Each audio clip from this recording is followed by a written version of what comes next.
Okay, Lady Ada, what is this? Hey, everybody, and welcome to Show and Tell.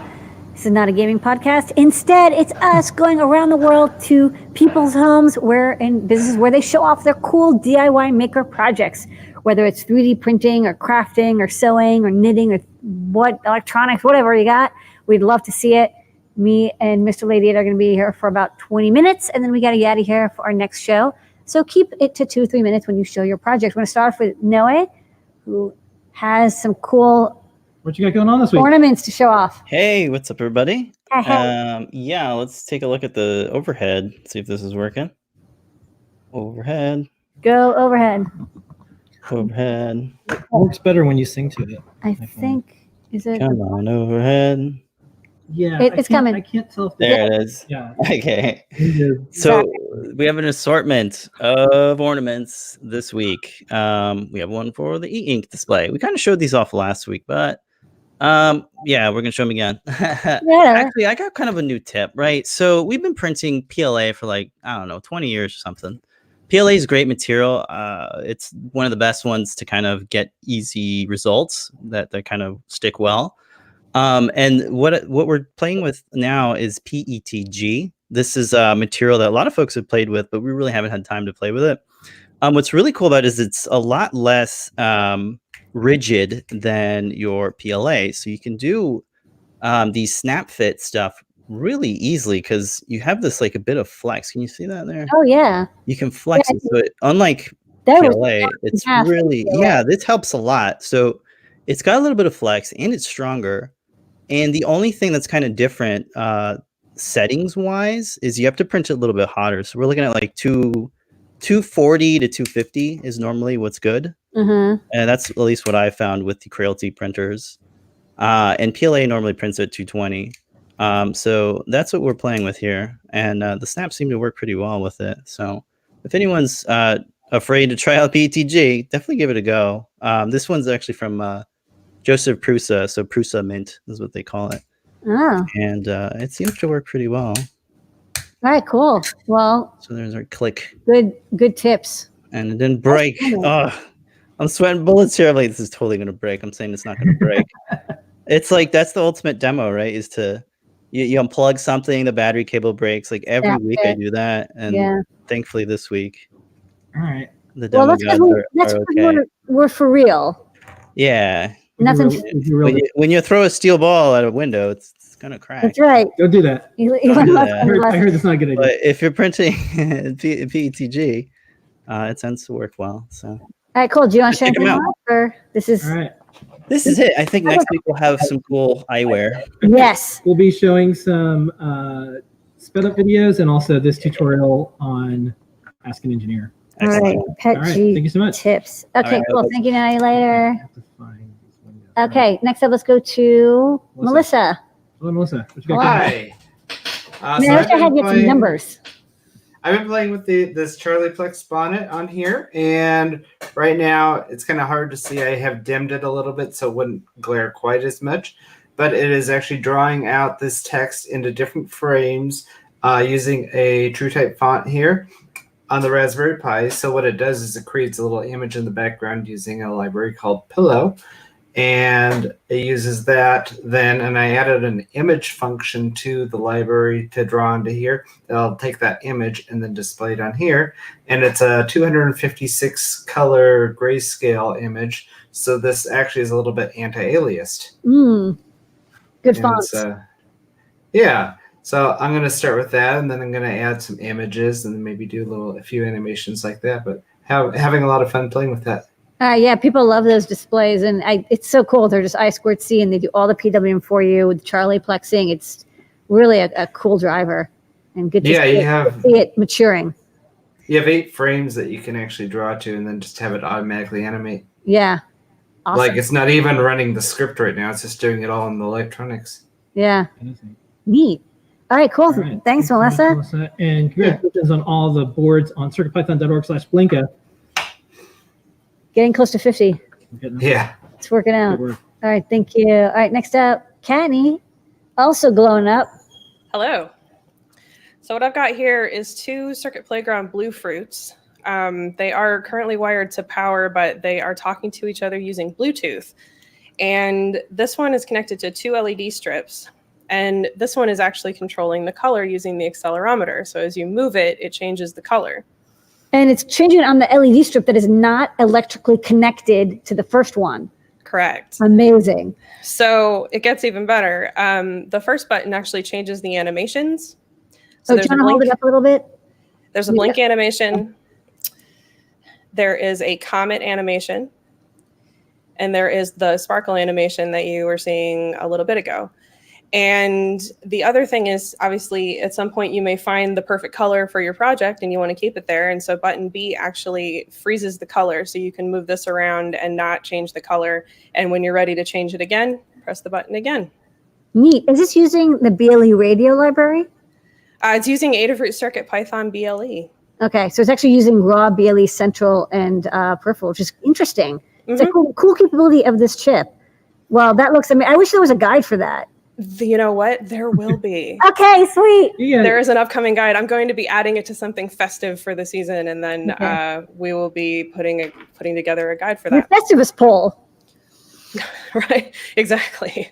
All right. All right, well, that's awesome. Everyone stay tuned for cool wireless Bluetooth projects coming at you from Kattni. Good work, Annie. Good work. All right. All right. Thanks. Next up, let's go to JP. All right, JP. Did you say glowy projects? Yeah. Yes. Guides? More Yes. guides.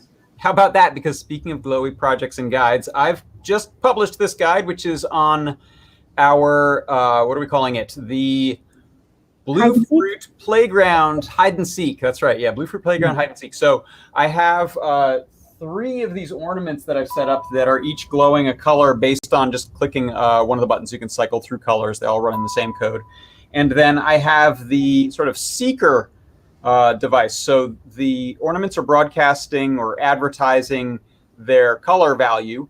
And then the sort of seeker or hunting one, I don't know what you want to call it, will update its color based on proximity or signal strength. So as it gets closer to this green one, the signal will go up. So I've got 10 neopixels lit here, now 9, 8, 7. No, wait, no, bring it back to the pink one.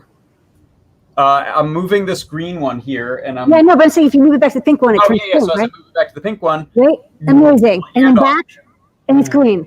there you go. That's a better. This is demo. astonishing. And then we have this red one over here. So same sort of thing. And it's also interesting because I found that you can aim it. You can be closer to one, but just the directionality of that sort of little antenna allows you to. So my idea behind this is put a few of these into some hidden gifts around your house and let the little ones run around hunting their scavenger hunting their gifts based on the proximity. They'll see it go up as they get hotter or colder and change colors. And this is all wireless again. Yeah, it's all Bluetooth. Amazing. It's quite simple. It's coded in Circuit Python, and it's quite straightforward. And the guide will take you through it. And if you want to customize things, maybe make it a different set of colors or add sound, you could probably do that because it's a very straightforward code. All right, that's awesome. And then next week's guide is going to be even more amazing. More Blue Fruity. Amazing. So tune in Yeah, please to do. that. And I'll be showing this off on the show tomorrow, as well as some other good stuff. Make Code Minute, Game of the Week. Who knows what'll happen? That looks way too fun. Just like, wow, like different colors. I'll just be here for the next few hours doing. I know. It's just magic. I love it. Magic. All right, thank you, JP. Okay. I'm going to go back to Noe for 1 second. No, wait, what's going on here? Yeah. Okay. That was it. DJ Noah in the I was house. just gonna- I just had to mention it. Okay. Next up, Paint Your Dragon. Oh, hello there. I don't have anything glowy this week. What? No, I'm lying. Yeah. So a couple months ago for Halloween, I made this oozing, drippy LED thing. There's a guide for it called the Ooze Master 3000. And all through that guide, I keep dropping hints. There's other holidays that they like lighting things up, and this code could be, applied to other things. Yeah. Let me try sharing a screen here. See if that works. There we go. So that's my front window. It is essentially the same code as the gross oozing skull, but now it's kind of a drippy icicle effect for Christmas. So It's knocked. yeah. Oh, let me get my cursor out of the way there. So I'll do a separate guide that just kind of covers the differences if you want to do something more Christmassy than gross and oozing. But it's essentially the same code and same wiring. It's just kind of installed differently. So I should have a guide for that pretty quick, since it's all, a variant on an existing thing. So there we go. All right. And my That's great. request was a red version, so it could be a Shining Christmas, because there was all, in the movies Shining. there Well, was- wait, wasn't the and first then- Ghostbusters? Wasn't and that the Christmas? the Ghostbusters Christmas. It could have green Green ooze ooze. coming down the window. There's lots of choices. Yeah. So that's the great thing with open source, is you can get in there and make it whatever you want. Because they have these meteor lights that you can buy that kind of do the effect. They look like robot rain. It's not Yeah. pleasing to the eye. So Okay, it's very pleasing. yeah, it's kind of what inspired this originally. Is get some physics in there. Well, I can't wait to see these on AliExpress next year. Yeah. This would be- yeah. That's cool. All right. Thank you, Peyton Dragon. All right, thanks, Phoebe. Okay. All right, so next we're up, going to go to Drew and Helen. hey, Drew and Helen, and your rectangles. Hello. What you got going on here? Oh shit! Wow. Oh my God. I fell over. Oh my goodness. We are in Chicago at the moment, and thought I would show. Recently went to Super Conference, and this was the badge from Super Conference. And there was a really great workshop there that Elliot Williams did, one of the editors of Hackaday, that showed us how to implement in Verilog, how to make a shift register and how to make a counter, and how to combine those two things to make a little sequencer. I don't know how well you can hear that, but Yeah, a we little can bit. choose to turn notes on and off, and then we can choose to set the frequency depending on what buttons we press. So we can make little Oh, yeah. You just need little sequencer there, 16 note sequencer. But the fun thing was, I thought was cool, was normally you're using LEDs when you're doing FPGA tutorials, and I thought sound was quite an interesting context to be able to hear what's happening with the shift register and a counter. And then the one last thing is, this was the wristwatch badge from the Hacker Camp in Germany this year, Chaos Communications Camp. And we are now in the process of designing a badge for the Open Harbor Summit, which will be in March 13th in New York. So if people are interested in helping out, I'll drop a link into the Discord. There's going to be a page on Hackaday.io, so looking for people to help out that have ideas for badges. Awesome. All right, thank you so much. Well, if you want to stick your email, you know how to get home. Okay. All right, thanks, Drew. Okay. Next up, we're going to go to, I think Lucian was here and then froze, but I'm going to see what happens when I Lucian, are you here? Gone. Wait, no, here's another Lucian. Yeah. Lucian, Sorry. hi. All right, Hey, yeah, how's it sorry going? for spotty internet. A2 is not really the greatest for that. It's all good. Well, why don't you go right now and before your internet cuts out. All right, well, so this week I have got this guy. This is Max. Hey there. Max. And Max can follow faces. Oh, yeah. Oh, So this is a connection between, so it's a mediated connection between a OpenCV Heart Cascade for faces and the Uncanny Eyes project, mediated by the new Feather STM32, which has 2 digital to analog converters, which is one more than the Atmel or the NRF. So that kind of gives, so it's very hacky right now because it just basically, is boosting from off of a Raspberry Pi and, doing all these kind of hacky connections all the way to the eyeballs. But it does get the job done. Yeah. Up until the time that I finish my project of rewriting Uncanny Eyes to do a little bit more UART connectivity. So, yeah. awesome. That was great. Good work. All right. And will folks be able to eventually make their own Macs in some way? Well, I would, if you're interested, I would love to. Yeah. Outstanding. All right, I'll chat about it. I can get a sticker anytime you want. All right. You know how to get All all this. All right. Thank you so much. Okay, thanks, Lucian. Okay. All right, next up, we're going to go to Joey and and then then BCG. BCG. Hi, hey, Joey. Hey, Joey. How's it going? Welcome. Let's see. Unmute. There, I'm unmuted now. Okay, cool. Hi. So I'm here showing the open book, which I've been kind of working on and sharing my progress on Hey, Twitter. everybody knows about this project. This is Let's see if I can. it's gone everywhere. So congratulations, by the way. This is the most silk screen. I love You're it. getting a lot of interest in an open source ebook reader, and so Thank you. Yeah. beyond the electronics, that's a hard thing to explain to people, and you did. So congrats.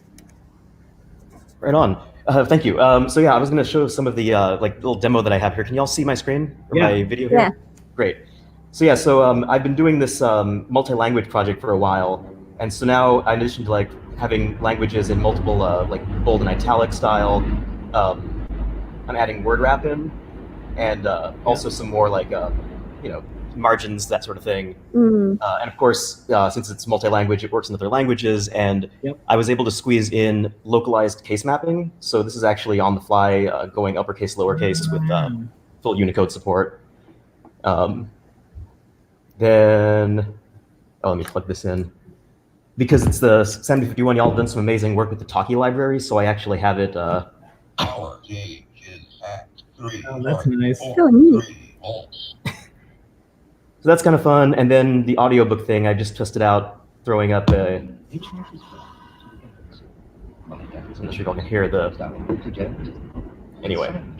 Yeah, barely. Yeah, so it's mostly for headphone use cases. But yeah, Yeah. so I just wanted to show kind of some of the stuff I've been working on with the open book. And Yeah, then the sure. last thing I'll show is. Yeah, show the back of it after you're done too, so folks can. Oh yeah. Well, I'll show just really quickly. I'm working on partial refresh, which is kind of a little bit of a dark art, but it's not quite there yet. But I'm playing with it. Oh, it's getting there. Getting Yeah. there. Yeah. So let me let the bear show. It's tough because you can see that it doesn't, because it's fast. It doesn't quite erase the previous image. Yeah, and then this is the backside. This is the silk screen that everyone's kind of like mentioning on Twitter and whatnot. Yeah, just like trying to demystify the thing, trying to show exactly how it works, and make people understand they can build these things themselves. And this is an Arduino right now. Are you planning to also use CircuitPython for it? So yeah, so I included a flash chip on the QSPI bus and NeoPixel for CircuitPython use. CircuitPython does work on it right now, but I haven't gotten all the e-ink stuff yet.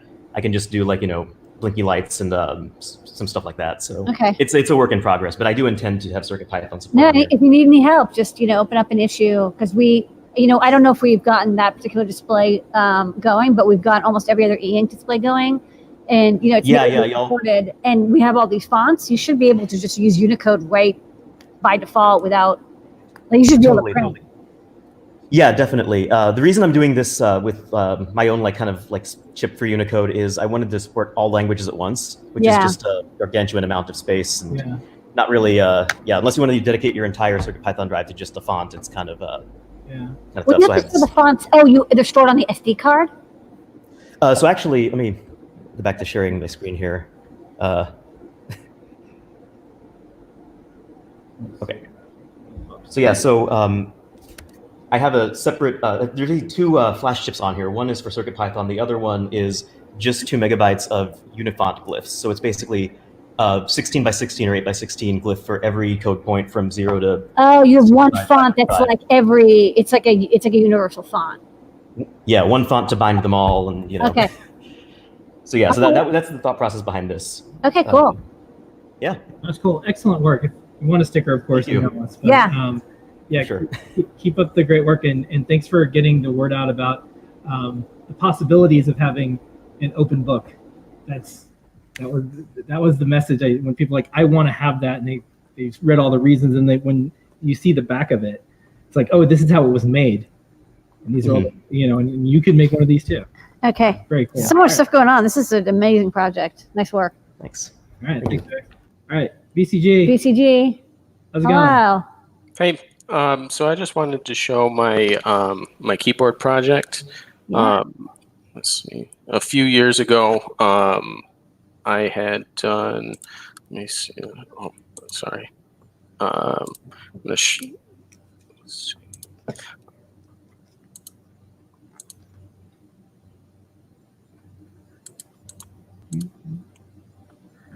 I got your screen. Are you able to see? You're all good. Okay. So a few years ago, I had done a learning guide on using one of these Model M keyboards, and I used a Bluefruit Easy Key. But lately, I've been playing with TinyGo, and I wanted to do like a real project with that. So I decided to rebuild that project so that I could familiarize myself with using TinyGo instead of C. And so I kind of revamped it. And so this is a Feather, M4 Feather, and then this is your Bluefruit LE, Bluetooth LE SPI board, and then these are 2 port expanders that you sell. And I desoldered the flex connectors from the original controller so I could plug them into the breadboard, and it works pretty well. You know, like I can type stuff on it at least, and if I type, you know, like this is just debugging output to show. I love the output matrix. It's hilarious. Cool. Thank you. But yeah, and then so it'll show like all the keys that you have pressed, and then it'll show the HID report here, and it works well. The only tricky part is that with TinyGo, it's like so new that it's all like Wild West. So it's like had to do my own drivers for the port expanders, do my own drivers for this one, had to add support for the M4 Feather, but I got it all done. So All that's right, it. well, amazing. I'm very impressed that that's all we're running in TinyGo. It is really cool to see new languages come in. Yep. So thank you. Outstanding. Yeah, the TinyGo folks, we email with each other to help get the word out. It also works on Circuit Playground Express. Yeah. Ooh, well, hopefully they'll get NRF 52840 support at some point, and then you can just have it all, right. on one device. Well, DCG, DCG. Email support at Adafruit, and we can send you an as seen on the show and tell sticker that you can stick on a keyboard or. Thank you, guys. All right. Thank you All right, so thanks, much. everybody. Finish right on time. Yeah. All right. Thank you, everybody. We're here every single week, 7:30 p.m. Eastern time. Thanks for making this the best 26 minutes of our week, almost every single week. We'll be doing Ask an Engineer in just a few minutes. And if you want to continue your showing and sharing, don't forget we're on Discord, adafruit.it. 24 hours a day. Where you can show and share your projects with all sorts of cool folks. There's up to 15,000 of them ish. So we will talk to everybody next week, and we'll see you on Ask an Engineer in a couple minutes. Bye, everybody. Bye-bye.